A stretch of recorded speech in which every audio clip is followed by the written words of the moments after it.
Bloomberg reports that a Chinese hardware hack has infested sensitive U.S. supply chains. Dutch authorities expelled GRU officers for attempting to hack the international body investigating the nerve agent attack in Salisbury. Australia, the UK, and Canada all finger the GRU as responsible for high-profile cyber attacks, and the U.S. indicts 7 GRU officers for a range of hacking-related crimes.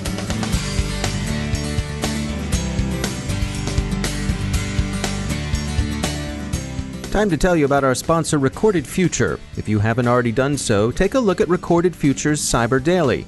We look at it, the CyberWire staff subscribes and consults it daily.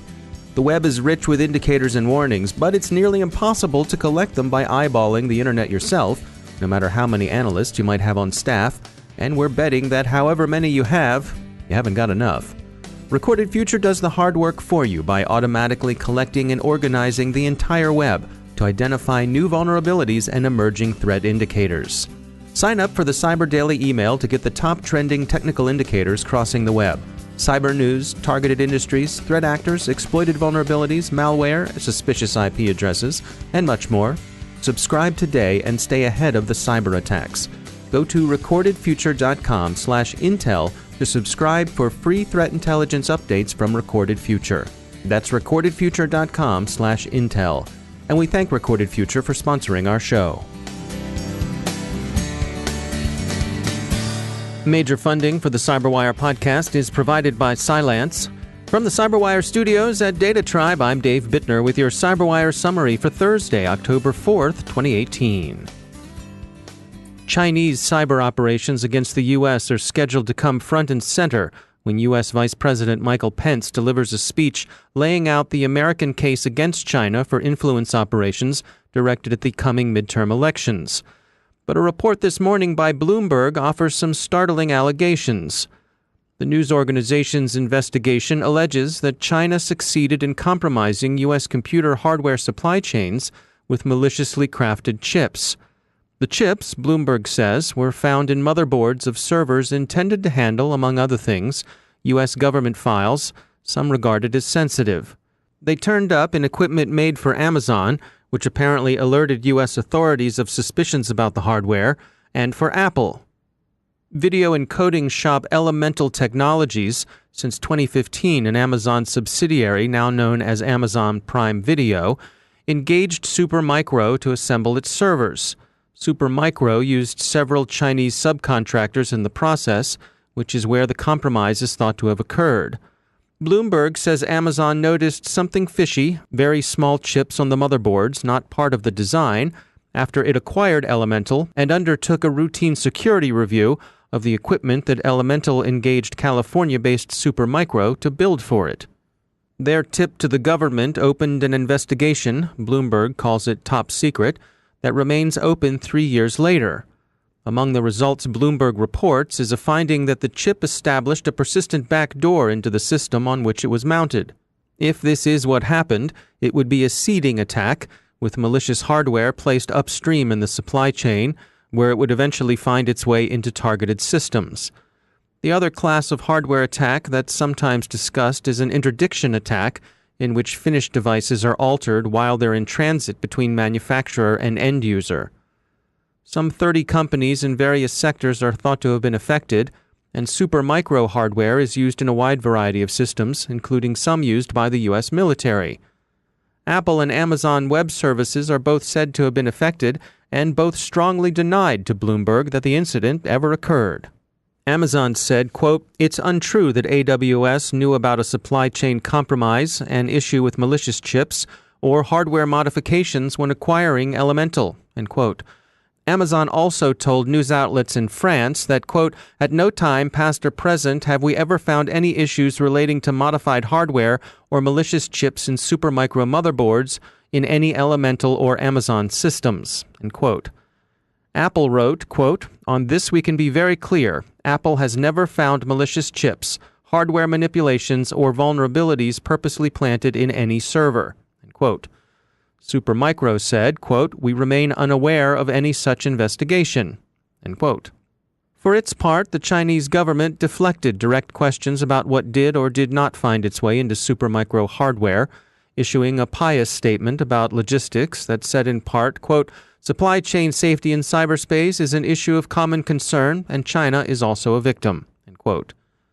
No comment from the FBI or the Office of the Director of National Intelligence, but Bloomberg is standing by its story.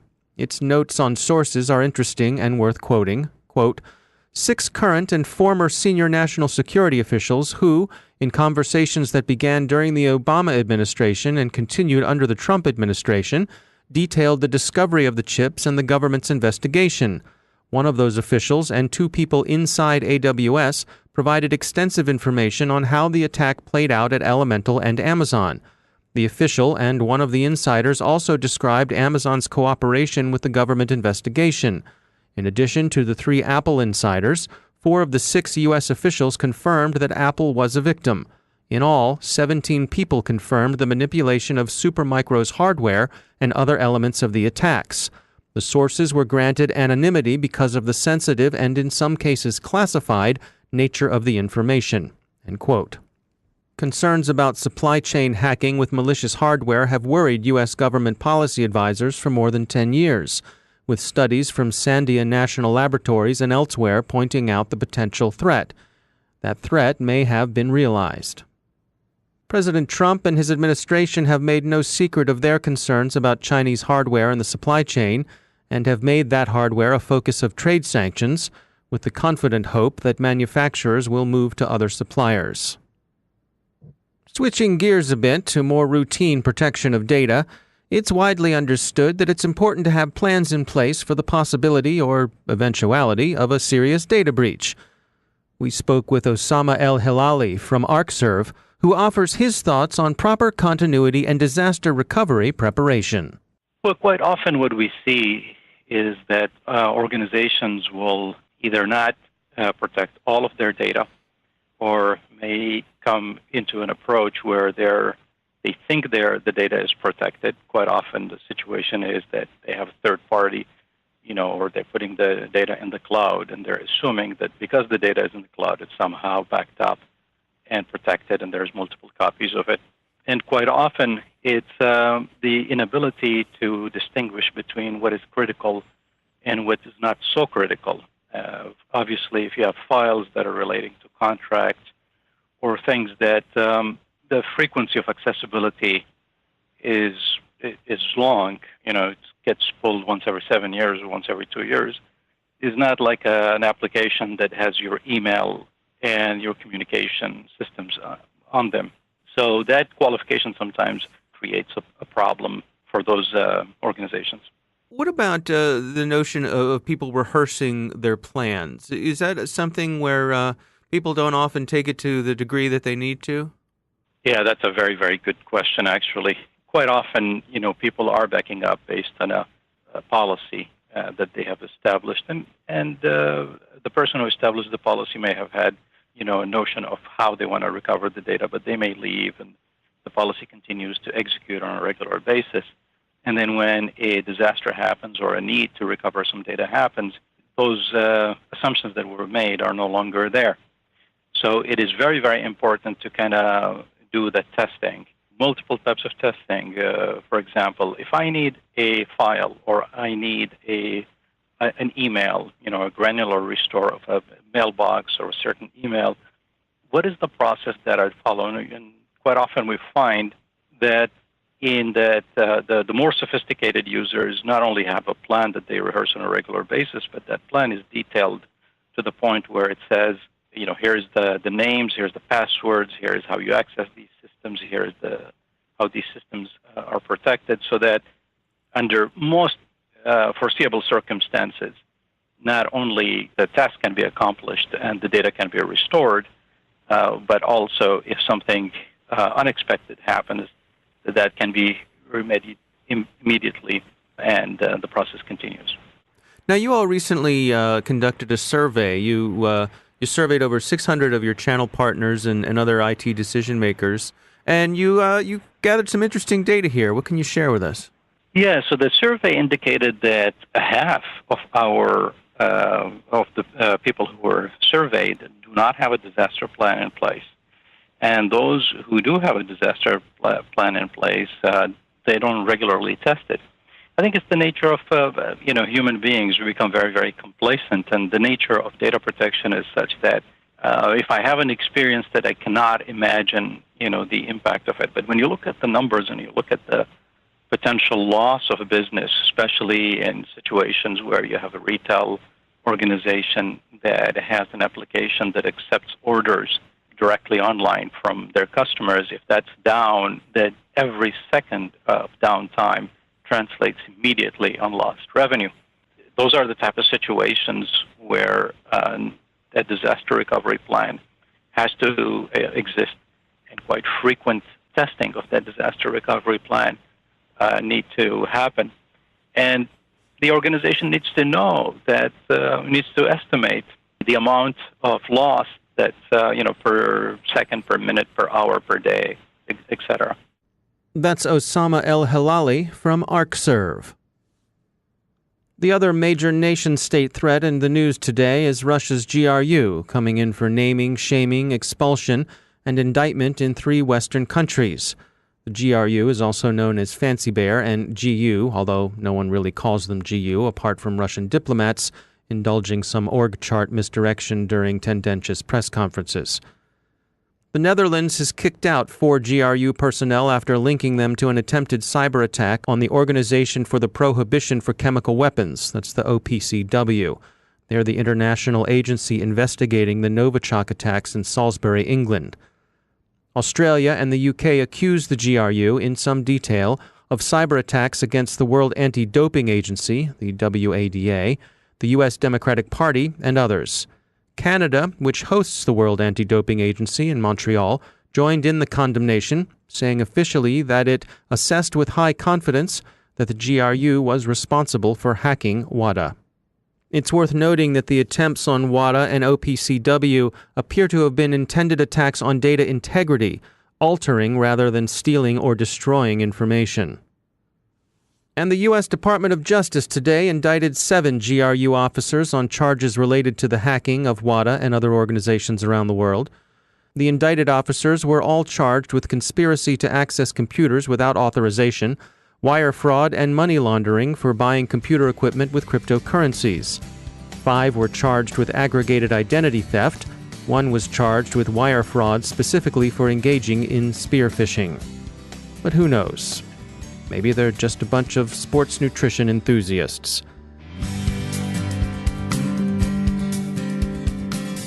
Now a moment to tell you about our sponsor, Observit.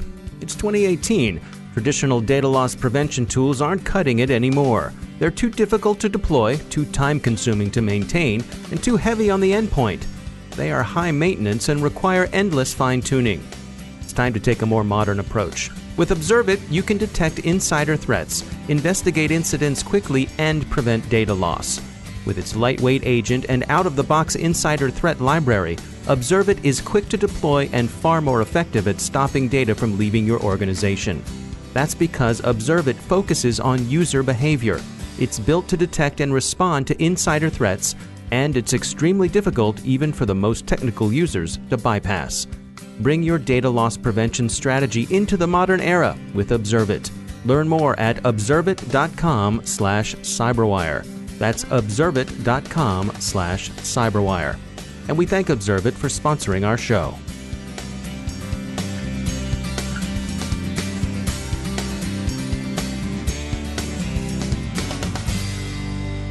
And joining me once again is Craig Williams. He's the director of Talos Outreach at Cisco. Craig, welcome back. We wanted to touch today on conferences, on trade shows, and how to head into them if it's something new to you, how to get the most out of it. What can you share with us? I think security conferences are one of the best ways to get experience in this industry, and definitely one of the best ways to learn from your peers. I think a lot of people go into conferences nervous, and they're concerned about, how will people accept me? Will I be able to connect with people that are on my skill level? Am I going to be overwhelmed? And I think what it really comes down to is you've got to think about why people are there, right? How did most people get into security? It's curiosity, right? Everyone's at these conferences because they're curious. They want to learn. They want to meet new people. They want to find people who have better ideas. They want to incorporate those better ideas. They want to share their good ideas. And so I think when it comes down to security conferences, really the first thing is just going in there and being willing to accept conversation from other people, right? Go in like you would going into a party, go in there and say hi to people. Say hi to people who you don't know, say hi to people you do know, and just start talking to them about what you're working on, what you can share, what are they working on. And obviously, if it's, one like DEF CON or a Black Hat, you should already go in knowing what talks you have to go to, right? I think that's one of the mistakes people make sometimes is they wait until they actually get at the conference and then they pull out the agenda and try to figure out what they want to get into. But unfortunately, if it's a conference where you have to sign up in advance, you're going to end up missing a lot of the best talks.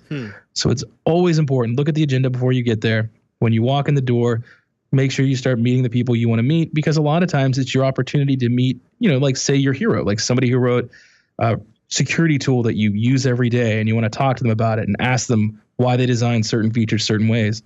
And so I think it's one of those situations where you've really got to be appreciative of the time you're going to have. Because let's be honest, we've all been at security conferences and we've all overdone it. So you've got to make sure on the first day you hit what you want to hit, because on the second day you might sleep in an extra hour or two. Hey, maybe. I've been known to do that myself. I think you make an interesting point about introducing yourself to people and striking up conversations. It's certainly been my experience that most people are eager to talk about their work. You're really going to run into someone who either considers themselves, too important to answer questions or to receive compliments from someone who admires what they do. Yeah, I think a lot of people are nervous to approach someone that they've followed their work before. But in my experience, I've never had a negative reaction. And I've been doing this for 15 years, just going up to people who've been in this industry for 20 or 30 years and saying, hi, I'm blah. I love your work on blah. Tell me about it. Right. And right. It's always well received. And so I think, in most cases, and I'm sure there are times when it's not going to work out that well, but in most cases, I think if you put yourself out there and go in with a good attitude, you're going to have a really good time and learn a lot. I wonder too, because I think sometimes I wonder if there's a mismatch, because if you follow a lot of security folks in places like Twitter, there can be no shortage of snark. There can be no shortage of people kind of flexing their muscles and demonstrating just exactly how smart they are. But I think like so many internet things, people when they're face to face, it might be a little bit different than when they're hiding or they're safe behind the comfort of that keyboard. Yeah, and I don't even like to think of it like that. I like to think of it in terms of they forget it's a person on the other end of the line. Right. At Cisco, one of the things that we're really big on is video conferencing. And I've got to tell you, the difference between talking to someone over video and talking to someone on the phone is 100% sometimes. There are some people that are too busy. They're not thinking about it. They're just shooting a reply across the internet, and it may come across as incredibly snarky and offensive.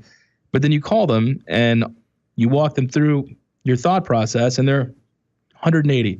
They understand where you're coming from. They try to explain their position, and then everyone goes away a little bit smarter.